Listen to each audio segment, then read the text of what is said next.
वो देशभक्त नहीं है। मैं उस देशभक्ति पे बताता हूँ। सौगंध मुझे इस मिट्टी की जिसमें मैं पैदा हुआ हूँ, सौगंध मुझे इस मिट्टी की, मैं ये देश नहीं बिकने दूंगा। सौगंध मुझे इस मिट्टी की, मैं ये देश नहीं बिकने दूंगा। सौगंध हमें भारत माता की, मैं तिरंगा नहीं झुकने दूंगा। ये हमारा है। आपने इतिहास की बात करी, इतिहास उठा के देख लीजिए, मोदी जी ने एक भी बिल कानून वापस आज तक लिया नहीं। देखिए बेटे, आपको बता दूं, उसने नहीं लिया कोई बात नहीं है। अभी तक उसका पाला किससे पड़ा था? जो बच्चे आंदोलन करते थे उन्हें देशद्रोही, वे डर जाते थे क्योंकि उन्हें आगे नौकरी करनी, उनका भविष्य खराब। कोई नौकरी वाला करता है, उसे नौकरी का खतरा। इसने अब के सबसे कट्टर कौम किसान से पंगा लिया है, और किसान से जिसने भी पंगा लिया है उसका सर्वनाश किया है किसान ने। ये अंग्रेजों के समय से चली आ रही है। किसान माल कहाँ रहे हैं वो? अगर हम किसान नहीं है तो क्या अपने फुप्पाओं से बात कर रहे हैं वहाँ विज्ञान भवन में? किससे बात करते हैं? ये तो कहते माओवादी विपक्ष के भड़कावे में आए हुए हैं। तो हमें भड़काए में आ रहे हैं, और इतनी लंबी दाढ़ी बना ली, अपने आप को विश्व का सबसे बड़ा नेता घोषित कर लिया। वो हमें क्यों नहीं भगा लेता? वो क्यों नहीं भगा लेता? और दूसरी चीज है, अब किसानों ने एक ही कसम खाई है, तीनों काले कानून वापस करा के घर जाएंगे। सरकार ने भी कसम खा ली है। सुन लीजिए, पहले सुन लीजिए, आगे की बात सुनो। तीनों काले कानून वापस करा के घर जाएंगे। हमने या तो सीने पे गोली खाएंगे, या तो सीने पे गोली खाएंगे और अर्थी पे लेट के घर जाएंगे। आज रेलवे किसकी है भाई? अडानी की है ना? है भारत पेट्रोलियम जो हर साल 8,000 करोड़ का मुनाफा दे रही है। क्यों क्या बोली लगवा दी भाई? है क्यों बेगड़ा में लगा देश है कि देश को मजाक बना रखा है? देश की फसल को बेगना निकल गए, देश की नस्ल को बेगना निकल गए। अब ये कहते बर्दाश्त नहीं होएगा। आज किसान जाग चुका है, देश को युवा जाग चुका है। ये लोग याद रखें, तुम परमानेंट नहीं हो। मैं फिर क्या देना चाहता हूँ आपके माध्यम से, इस देश में जो राजा बनता है वो रानी के पेट से नहीं बनता, किसान और मजदूर की वोट से बनता है। ये जो मालिक जो महल में बैठे ना, मालिक बने बैठे, ये मालिक ना किराएदार है। इनसे पहले कोई और थे, अब ये और बाद में कोई और आएगा। 15 जनवरी की मीटिंग से क्या लगता है आपको, कुछ समाधान निकलेगा? समाधान तो घर 15 में निकलो, 17 में निकलो, किसान इतना वापसी नहीं जाएगा। इतने तीनों काले कानून वापसी नहीं होंगे। MSP पे गारंटी कानून नहीं बनेगा। 26 जनवरी को क्या प्लान? वो हमारा सीजन तो बताया, जो हमारी बड़ी कमेटी है। केंद्र सरकार कह रही है कि 15 तारीख को कुछ हल निकल जाएगा। भाई हल तो किसान के पास में, सरकार के पास में ना है। हल तो किसान का है, और वही हल से हम हल निकाल के दिखाएंगे इन्हें। जब 15 में निकले तो 17 में निकले। ये हल की बात ना करे सरकार। सरकार ने गलती करी है, क्यों समाधान की बात करे सरकार? अगर सही है तो, अगर गंगा की तरफ पवित्र कानून है तो क्यों संशोधन की बात करते हैं ये लोग? हैं? अरे इनकी आत्मा तक जमीन तक मरे पड़े। इन्होंने सब चीज भ्रष्टाचार मचा रखा है। देश के 2 स्तंभ, न्यायालय और जो तुम्हारा चौथा स्तंभ जो मीडिया है, जो तुम्हारी पत्रकारिता है। बताओ, पत्रकार ऐसी बात करे उल्टी सीधी, बताओ यार। मतलब टुकड़े मैं नाम नहीं लेना चाहता किसी को। अरे पत्रकारिता करो, साफ करो, सच को सच कहने की ताकत रखो, झूठ को झूठ कहने की ताकत रखो। पर इनके खिलाफ बोलेगा कौन? कहीं पे ईडी की जांच, कहीं पे कुछ जज मुकदमे। अरे हमें मरवाओ ना, हम आगे दिल नहीं मरने, किसान आगे मरना। चलवाओ गाड़ी, पूरा प्रयास करो। आंसू गैस के घोड़े इन्होंने चलवाए, 10-10 फुट के गड्ढे इन्होंने खोदे। हमारे बड़े बुजुर्ग 80-80 साल का बुजुर्ग पर 90-90 साल के बूढ़े पर लाठी चलवाई। इन्हें शर्म नहीं आई? ये देश के मालिक बने बैठे, ये देश के चौकीदार। इन्हें इतिहास में ऐसा नाम लिखा जाएगा यार। ये आंदोलन ऐसा लिख दिया जाएगा, आने वाली पीढ़ी और आने वाली सरकारें बात सोचेंगी, इस देश में कुछ भी कर ले, किसान नहीं छेड़ना। बस ये बात याद रखें।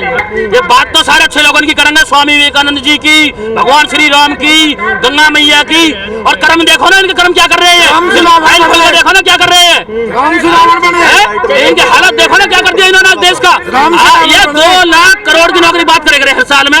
भाई 2 करोड़ नौकरी देंगे हर साल। आज कहाँ आंकड़ा उठाकर देखो ना, क्या बेरोजगारी की हालत है, क्या देश की अर्थव्यवस्था। हमने पकोड़ा रोजगार दिया है।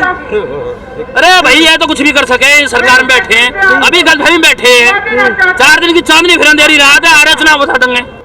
ये क्या मतलब हुआ किसी भी सच को दबाने के लिए? 2024 तक आंदोलन चलेगा, मतलब कहीं सत्ता से उखाड़ने की साजिश आप लोग कर रहे हैं? सत्ता से उखाड़ ही देंगे। नरेंद्र मोदी ने देश के साथ विश्वासघात किया, देश बेच दिया, विक्रेता बना हुआ है देश का। सत्ता तो उखाड़ देनी चाहिए। वो तो भारत का नागरिक आज मरा हुआ है, जैसे जब मुगल आए थे देश पर आक्रमण करने तब मरा हुआ था। 800 साल गुलाम बने। आज महात्मा गांधी के द्वारा जो आजादी प्राप्त हुई वो आजादी पर हमला हो रहा है। आज नागरिक सो रहा है। अगर आज नागरिक जागरूक नहीं होगा तो आने वाले समय में आप अपने आप को गुलाम बना हुआ देखेंगे। ये बात निश्चित तौर पर है। सच बात को कहना राजनीति कह देते हैं। अबे राजनीति तो तुमने की, 2 करोड़ रोजगार कहाँ है? आप विपक्ष के नाम पे आवाज दबा देते हैं। विपक्ष में 65 साल रहे हैं आप, और आपका सम्मान किया है सत्ता ने। आप ऐसे दोगले निकले जो आप आज विपक्ष के नाम पे सत्य को दबाने का प्रयास करते हैं। राहुल गांधी जी ने क्या झूठ बोला? राहुल गांधी जी ने देश को बताया कोरोना नाम की सुनामी आ रही है, ये मजाक उड़ा रहा था प्रधानमंत्री मोदी। आज कोरोना के नाम पे देश लूटा है मोदी ने। राहुल गांधी जी ने कहा राफेल में घोटाला हुआ, 126 राफेल का सौदा हुआ था, मात्र 36 राफेल लाए, 90 राफेल की कीमत खा गए। उसमें अभी अंबानी को घुसेड़ दिया। कितना बड़ा स्कैम हुआ, कितना बड़ा स्कैम हुआ। राहुल गांधी ने जब बोला देश के हित में बोला, वो राजीव गांधी जी के लड़के हैं, कभी देश से झूठ नहीं बोलेंगे। और इस देश को बसाया है उन्होंने, जिसको नरेंद्र मोदी ने बेचा है। देख लें अंधभक्त और उनके बाप भी कि क्या बेच रहा है मोदी, जो 70 साल का हिसाब मांगते थे। आज तक जो यूनिवर्सिटियां, जो एम्स, जो रिसर्च सेंटर बने हैं, सब कांग्रेसियों के बनाए हुए बने हैं, गांधी परिवार के बनाए हुए बने हैं। जो लोकपाल बिल और जो ये तुम तमाम तरह के बिल, स्वामीनाथन रिपोर्ट जो ले घूमते हो, ये सब गांधी परिवार की देन है, सब गांधी परिवार की देन है। कुछ सुनो, वास्तविकता से मत भागो। आज हम क्यों यहाँ हैं, क्यों हम रो रहे हैं? क्योंकि हमने धर्म के नाम पे देश के लुटेरों पर विश्वास किया। राम के नाम पे भीख मांगते हैं क्या? ये हिंदुत्व है क्या? क्या सिख समुदाय ने कभी ऐसा किया है? कैसे धर्म का पालन किया जाता है? सिखों से सीख लो। राम के नाम पे भीख नहीं मांगी जाती है, राम की विचारधारा का पालन किया जाता है। क्या राम कह के गए, क्या कृष्ण कह के गए, उनका पालन किया जाता है। इन्होंने तो केवल धर्म के नाम पे देश को गुमराह करके आज किन परिस्थितियों में देश ला दिया है। हर माता को देखना चाहिए, क्योंकि अंतिम पीड़ा माँ को होगी। बेटा मारा जाएगा तो माँ का, पति मारा जाएगा तो किसी औरत का, ठीक है। हर पीड़ा, अंतिम पीड़ा माँ, एक स्त्री को ही मिलनी है। आज स्त्रियों को समझना पड़ेगा, मेरे देश की माताओं बहनों को, कि किस कदर से झूठे वादे कर कर जो अपनी पत्नी का ना हुआ उस नेता ने आज देश को डुबा दिया है, देश बेच दिया है। इस सच्चाई से मत भागना। पक्ष विपक्ष की बात करके देश को मत लुटवाओ, देश अपनी आजादी को मत खो। विपक्ष भी हमारे देश का वो हिस्सा है जो सरकार की नाकामियों को देश के सामने लाता है। उसे विपक्ष के नाम पर आप ये मत समझो कि वो देश का दुश्मन है। देश बसाने वाले लोग हैं आज विपक्ष में। जो ये गद्दार जब विपक्ष में हुआ करते थे तो इनका सम्मान हुआ करता था। कांग्रेसियों ने इन विपक्षियों को मंत्री तक बनाया है। श्यामा प्रसाद मुखर्जी, अटल बिहारी वाजपेयी जी को विदेश भेजा था कि जाइए आप कश्मीर के अपने पक्ष की बात रखिए। ये ऐसे चलाई जाती है सरकार। विपक्ष के नाम पर अपनी करतूतों को दबाना, विपक्ष के नाम पर देश को गुमराह करना, इस गंदी राजनीति में देश गुमराह हुआ, जिसका परिणाम है कि आज बच्चा बच्चा भूख से परेशान है। 20 लाख लोगों को हमारा आंदोलन पाल रहा है, दिल्ली के गरीबों को, 20 लाख लोगों को। सब तरफ बॉर्डर पे आके खाना खाते हैं, जो नरेंद्र मोदी की सरकार के कारण आज तबाह हो गए, बर्बाद हो गए। जाने कितने उद्योगपतियों ने आत्महत्या कर ली है। आप कानून को लेकर अड्डी गए, लेकिन फिर वो कौन लोग हैं जो कृषि मंत्री से मिल रहे हैं और समर्थन कर रहे हैं किसान, उनके बारे में तो चिंता कीजिए। अगर कानून वापस हो जाता है तो वो निराश हो जाएंगे। वो है कौन? अगर वो किसान है तो सुप्रीम कोर्ट के सामने लाइए, आप हमारे सामने लाइए। वो तो इनके बनाए हुए हाल पैदा कर देते हैं। हाँ, रजिस्टर्ड कराते हैं, दिसंबर में रजिस्टर्ड हुए हैं। देखो भाई साहब बता रहे हैं, चोर लोग हैं, गुमराह कर रहे थे। जब सुप्रीम कोर्ट ने पूछा कहाँ समर्थन करने वाले, तो एक भी नहीं मिले, एक भी नहीं मिले। तो आप देखें कैसे गुमराह कर रही है सरकार। अगर आज भी देश नहीं जागा तो मैं विश्वास के साथ कह रहा हूँ देशवासियों, आगे आने वाले दिनों में आपके बच्चे इस देश में केवल गुलामी करेंगे।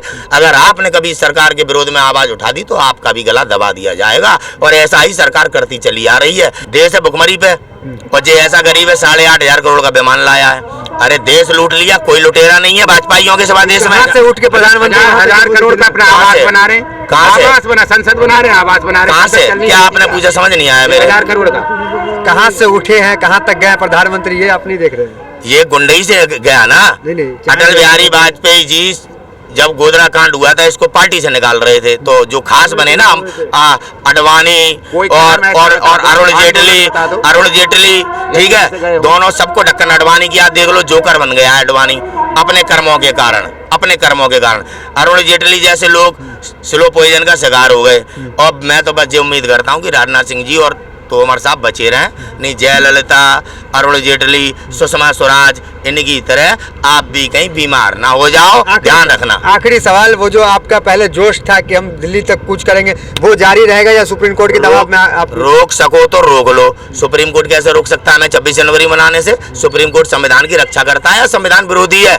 ये सुप्रीम कोर्ट को तय करना पड़ेगा। हमारा लोकतांत्रिक अधिकार है कि हम 26 जनवरी लाल किले पे जाके मनाएं, इसमें किसी की जरूरत नहीं है हस्तक्षेप करने की। पूरी तैयारी के साथ पूरी तैयारी के साथ रोक सको तो रोक लो। मैं फिर कह रहा हूँ, अमित शाह को चैलेंज है कि तू अपनी पूरी ताकत लगा दे, प्रयोग किया जाएगा फिर तो। बल प्रयोग करो, तुम्हारा अधिकार है, तुम्हें भैया संविधान ने वर्दी दी है, आपको जलियांवाला बाग कांड बनाना है बना लो, हम गोली खाने के लिए तैयार हैं। भारत का नागरिक कभी भी डरता नहीं है, हम देशभक्त हैं, कुर्बानी देने का इतिहास है हमारा, घास की रोटी खाने वाले हैं हम, आई समझ में। हम वो राजपूत हैं जो अकबर के सामने कभी नहीं झुके, और हमारे समाज के दलाल जैसे आज हैं इस पार्टी में, ऐसे तब भी दलाली करी थी जब देश गुलाम बना था, और आज भी दलाली कर रहे हैं सत्ता में बैठे राजपूत। लेकिन इन राजपूतों को बता देना चाह रहा हूं, अबे देश के गद्दारों, ये देश अब गुलाम नहीं बनेगा। तुम 1000 मारोगे तो 50,000 नौजवान छाती सामने लगा देगा। हम देखते हैं तुम कितने मारोगे। ये देश हिंदुस्तान है, ये देश हिंदुस्तान है, रोक सको तो रोक लो। 26 जनवरी को हम परेड में शामिल होंगे।